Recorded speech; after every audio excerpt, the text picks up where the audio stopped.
क्योंकि आपको अंदर से वो क्लीन कर रहा है, आत्मा को पवित्र बना रही, आत्मा को पावन बना रही। आप यहाँ पर बैठकर के भी ज्ञान के माध्यम से आत्मा को शुद्ध, पवित्र, श्रेष्ठ बना रही। इसलिए परमात्मा के लिए भी ज्ञानी तो आत्मा बहुत प्रिय है। ज्ञान एक वो शक्ति है, अगर हमारे जीवन में कोई भी किसी भी जन्मों का हिसाब किताब सामने आता है तो उन हिसाब किताब को हंसते हंसते काटने में मदद करता है। इसलिए कहावत में भी है, ज्ञानी काटे हंसते, अज्ञानी काटे रोते। माना समस्या, ज्ञानी एक आत्मा के सामने भी समस्या आती है, जिनको ज्ञान की प्राप्ति नहीं है उनके सामने भी समस्या आती है, परंतु जिनके सामने वो ज्ञान का स्पष्टीकरण नहीं है, परंतु उस समस्या को रोते हुए, रोना सिर्फ केवल आंखों की आंसू ही नहीं, परंतु मन का भी रोना है। चाहे मन उसकी चिंता करती है, परेशान होता है, विचलित हो जाता है, बेचैन हो जाता है, तो ये भी परमात्मा कहते हैं मन का रोना। और ये ज्ञानी पुरुष के आगे जब समस्या आती है उसको हंसते हुए काट लेता है, क्योंकि उसको पता है कि ये सारी समस्याएं मेरा ही किसी ना किसी जन्म का कुछ जानबूझ करके, कुछ अनजाने से किए हुए कर्मों का ये मेरे सामने आज फल आया है, पर इसको मुझे कैसे काटना है, किसकी शक्ति से काटना, ये भी मुझे अभी समझ आ गई है, ज्ञान आ गया। इसलिए उसको हम हंसते हुए, अंदर से स्वीकार करते हुए, किसी को हम दोषी माने बिना उसका सामना करते हैं। परंतु ज्ञान का जो है, योग के बिना ज्ञान भी शक्तिदार नहीं है। इसलिए शिव बाबा ने अभी पीछे एक मुरली में कहा कि मुरली सुनने से पहले ज्ञान क्या है, आप मुरली में अगर देखेंगे, बहुत अच्छे से आप मुरली सुनेंगे ध्यान से, ये हमारे लिए ज्ञान स्पष्ट हो जाता है। परंतु ज्ञान सुनने के लिए भी योग की शक्ति चाहिए। जैसे कहते हैं, भोजन हजम करने के लिए भी पहले आपको हाजमा की शक्ति चाहिए। भोजन अगर आप हजम कर लेते हो तो वो भोजन रस के माध्यम से हमारी वो ब्लड में समा जाता है, तो वो हमारे लिए दोबारा से शक्ति बन जाती है अन्य कार्य के लिए। ऐसा ही ज्ञान भी किसके अंदर ठहर सकता है? ज्ञान जो ठहरती है, ज्ञान जो रुकती है, वो भी किसके अंदर रुकती है?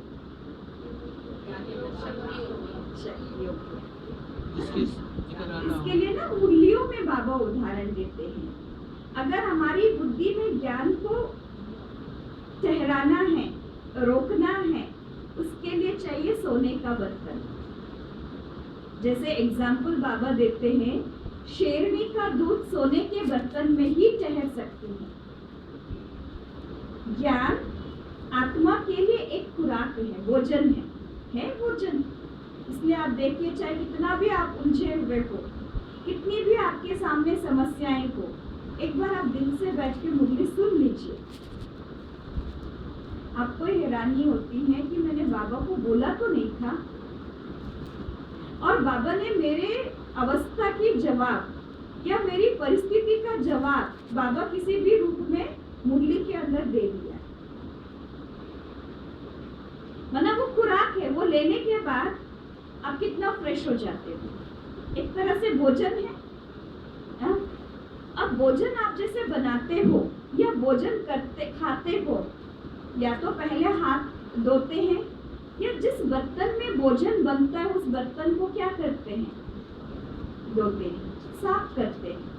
साफ होने के बाद ही उस बर्तन में भोजन पकाया जाता है, ऐसा ही ज्ञान जब हमारे लिए खुराक है, तो जो हमारी बुद्धि रूपी बर्तन है, अगर इस बुद्धि रूपी बर्तन के अंदर भी ज्ञान को बुद्धि में बिठाना है, तो हमें सबसे पहले ज्ञान से पूर्व कोशिश करके आप 15 मिनट पहले योग कीजिए। अगर समय आप निकाल सकते हो सहज तरीके से 15 मिनट पहले योग, फिर मुरली के बाद 15 मिनट योग, ये आपके लिए समय ज्यादा हो जाएगा या निकाल सकते हैं? क्या कहेंगे? निकाल सकते हैं। कारण क्योंकि जितनी भी हम बाहर से बुद्धि में बातें लेकर के आते हैं, उसको एक बार आप डिलीट करना।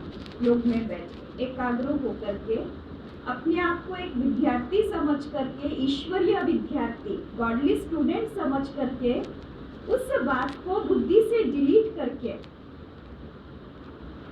ज्ञान को बुद्धि में बिठाने के लिए हमें एकाग्र करना, योग का अभ्यास करना। जब आपकी बुद्धि स्वच्छ हो जाती है, तो फिर क्या ज्ञान बुद्धि में धारण हो जाता है। योग उसको शक्ति देता है। आज दुनिया के अंदर ज्ञान की कमी नहीं है। बहुत सारे शास्त्र हैं, बहुत सारे किताबें हैं, आप कुछ भी पढ़ लीजिएगा, परंतु उस ज्ञान के अंदर योग की शक्ति नहीं है। वो सिर्फ सुनने के लिए ज्ञान है, वो शक्ति के लिए ज्ञान है। जैसे उदाहरण तौर पर बाबा ने हमें सबसे पहले एक पॉइंट दिया, आप शरीर नहीं आत्मा हो। आत्मा अजर अमर अविनाशी है। आत्मा परम धाम निवासी है। आत्मा जो है शिव बाबा के संतान है। परमात्मा भी एक ज्योतिर्बिंदु स्वरूप है, वो भी परम धाम निवासी है, सर्वशक्तिवान है। यह आपको ज्ञान की प्राप्ति हुई। परंतु इस ज्ञान को योग के अंदर आपने अनुभव किया, अनुभव आपको अथॉरिटी बनाता है। इस ईश्वरीय विश्वविद्यालय की, बाबा के इस अलौकिक परिवार की ये सबसे बड़ी विशेषता है। मुझे जैसे मैं सेंटर पे आई, सेंटर पे आने के बाद मुझे इस चीज की रियलाइज हुआ। ब्रह्मा बाबा ने सुनाया, दादियों ने ज्ञान सुनाया, और हम उसको कॉपी करके फिर हम लोगों ने ज्ञान सुनाया। ऐसा नहीं था यहाँ पर, ऐसा नहीं था। क्योंकि मुझे एक मौका मिला दादियों के हाथ से पालना लेने का। क्योंकि बचपन में ज्ञान में आने के कारण हमारी जो वरिष्ठ दादियाँ, आज तो बहुत कम हो गए, उस समय बहुत सारी दादियाँ थे, वो हमें क्लासेस कराया करते थे। उन्होंने जो सुनाया हम सुनते थे, फिर उसके बाद उसको अभ्यास करते थे, अनुभव में लाते थे। ये चीज उस समय मुझे समझ में नहीं आता था। एक इनोसेंटली अभ्यास करके अनुभव करते थे। सेंटर पे आने के बाद किसी ने मेरे से सवाल किया कि आप आत्मा का ज्ञान देते हो, परमात्मा का ज्ञान देते हो, ये आपके बाबा ने सुना है इसलिए आप दे रहे हो?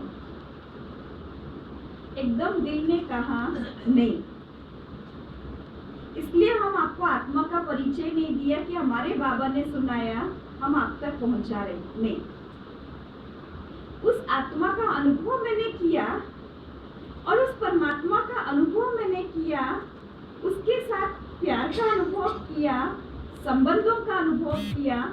जिस चीज के अनुभव मेरे अंदर हुआ है वो केवल मैं आपको सुना रही हूँ। तो अनुभव की अथॉरिटी एक ऐसी चीज है, किसी को भी तीर लग सकता है। इसलिए लौकिक परिवार में भी कहते हैं बुजुर्ग हो, अनुभवी हो, तो कोई भी समस्या होती है तो आसानी से वो निकल जाते हैं। अनुभवी अनुभवों से उसको सहज वो सलाह दे देते हैं। पर यहाँ पर भी परमात्मा हमें इस ज्ञान की अनुभूति करने के लिए कहते हैं। वो अनुभव कैसे होगा? क्योंकि जब तक अनुभव नहीं होगा आपके लिए आत्मा का ज्ञान कोई फायदा नहीं है। ठीक है, सुना, ये तो आप द्वापर युग से भी सुनते थे। आज किसी मंदिर में भी आप जाएंगे, वहां पर भी लोग सुनाते हैं। किसी भी आप सत्संग में जाएंगे, वो लोग भी आपको कहते हैं किसी की आत्मा को दुखाना नहीं चाहिए, भाई आत्मा है, अजर अमर अविनाशी है। यहाँ आने से पहले भी आपको ये चीज का पता था, अवेयर तो थे। चलो पूरी तरह से नहीं पता था, कुछ तो अवेयरनेस था, पर अवेयरनेस था पर एक्सपीरियंस नहीं था। जब आप साइलेंस में बैठते हो, जब योग लगाते हो, जब उस ज्ञान को आप बहुत डीपली एक्सपीरियंस कर लेते हो, चाहे कोई भी आकर के कह दे रहे आप आत्मा नहीं हो, हम मान नहीं सकते, क्योंकि वो चीज रस बन करके मेरी आत्मा में वो शक्ति बन करके समा गई। इसलिए योग जो है ज्ञान को बहुत मदद करता है। जो योग के अंदर ज्ञान की पॉइंट्स को हमने अनुभव नहीं किया, वो ज्ञान की पॉइंट्स की वैल्यू मेरे लिए नहीं है, भले दुनिया में कितना ही कीमत क्यों ना हो उसके लिए, पर मेरे लिए वो कोई भी फायदा नहीं है। फायदा तभी होगा, इसलिए बाबा कहते ज्ञान की एक एक